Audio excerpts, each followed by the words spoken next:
Happy Thursday to everybody.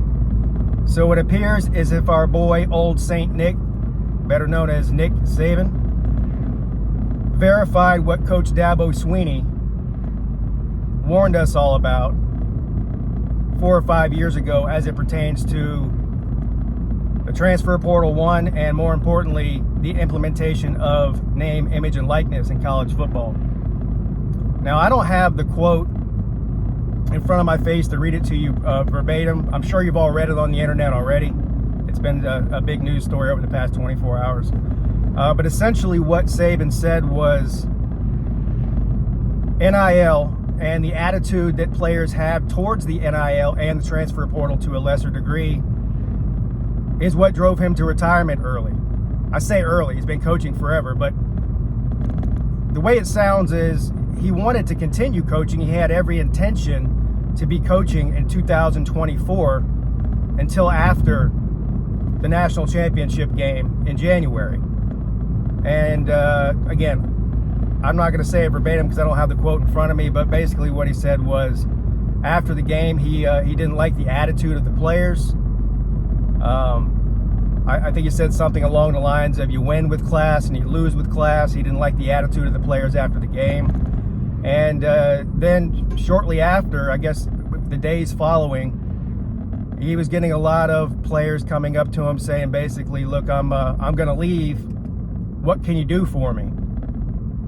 You know, how much money can I make if I stay here? And this is something that is fairly new. And this is something that every single team in America is having to deal with now, especially the upper echelon teams that are competing year in and year out for national championships like Alabama is. Now, a lot of coaches have been saying this, but for some reason over the years, Dabo Sweeney is the one that gets the heat. He's sort of the poster child for saying this was going to happen. What Dabo Sweeney said 5 years ago or so was that he thought that paying players would be terrible for the sport because it would no longer be about education, the college experience, team, all that kind of thing. It'll be about making money. And it seems as if everything that Dabo Sweeney said has indeed come true, to the point where it's driving coaches out of the sport. Now, I understand that that's the game, the cards that are dealt, and that's the game that you have to play. Well, Saban said, guess what? I'm not playing the game anymore. And you're going to continue to see this. This is going to be a trend in these coming years until something happens to rein in NIL and transfer portal. There's a lot of different theories on how to fix this, but at this point, you can't put the toothpaste back in the tube. Now, every team's going to have a different way to approach this, but in my opinion, and what I'm forecasting is that you're going to see a lot more parity. And look, that's what people want. So in that respect, a lot of you are going to get what you asked for, but it's going to be hard. It's going to be hard for certain teams like Alabama, like Georgia, like Ohio State, all the big boys of college football, to stay at the top year in and year out. It's going to be whoever plays the game best. Now, certain coaches, we'll go back to Dabo Sweeney here, is reluctant to play the game the way that probably it needs to be played. Now, I agree with him on some things. Well, for instance, what Nick Saban was talking about as far as the loyalty of the players to the team. You know, the me, the what can you do for me, guys, is what Dabo Sweeney is trying to steer away from. He's trying to sort of like play both sides of the line, right? He's not, I know people like to say he doesn't like to use NIL. They do. Plenty of Clemson players have NIL deals. But when you go back to the beginning of this offseason, Dabo Sweeney offered, I forget how many players, and not former Clemson players this time, or guys that had transferred out and are going to transfer back, which is all he's got so far. But guys from other teams that, never committed to Clemson, never played for Clemson, but were looking to transfer. He threw those offers out there. Now, they didn't come to Clemson, and why didn't they come to Clemson? The reason they didn't come to Clemson is because they did what Nick Saban was talking about. Well, I would really like to come to Clemson, Coach Sweeney, but what can you do for me? Where's the scratch? And Dabo says, we ain't got no interest in it. If your only reason for coming here is how much money you can make in NIL, then I don't want you.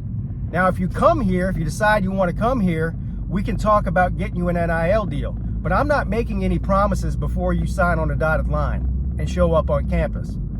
Because that tells him immediately, this isn't a team guy, this is a me guy.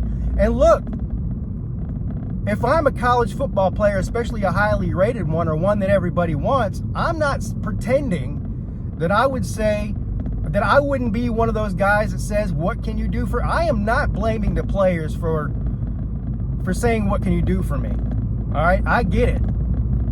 I mean, if I can get X amount of dollars going to this school over this school, I'm not sitting here and saying that I'm so high and mighty as a football player, as an 18 or 19 or 20-year-old kid, that I wouldn't take the money and run either. But on the flip side of that, there are guys out there that are in it for more than just the money, and that's the guys that Dabo Sweeney is going after. You can agree with it or disagree with it, but that's just the way it is. He would rather have guys that have a less chance of being a one-and-done transfer-out guy than not. Will that sacrifice wins in the short and the long term for Coach Sweeney and the Clemson Tigers? That remains to be seen. Maybe so. But that's just the way it's going to be. I still think, I do think the transfer portal is obviously important. If you look around college football, a lot of these teams that are competing for conference championships and national championships at this point have a lot of transfers on their team. Great players too. But I still think that the bread and butter is in recruiting out of high school. I still think that's the way to go. That's the way to keep guys longer. It's the way to build a more consistent team with continuity for the long haul. You're already rebuilding a team every year anyway, but now it's even harder than it was. So the best thing you can do is recruit out of high school at the highest rate that you can and try to keep players as long as you can. That's it. Anyway, leave your comments below. I know a lot of you have a lot to say about this. Your boy checking out.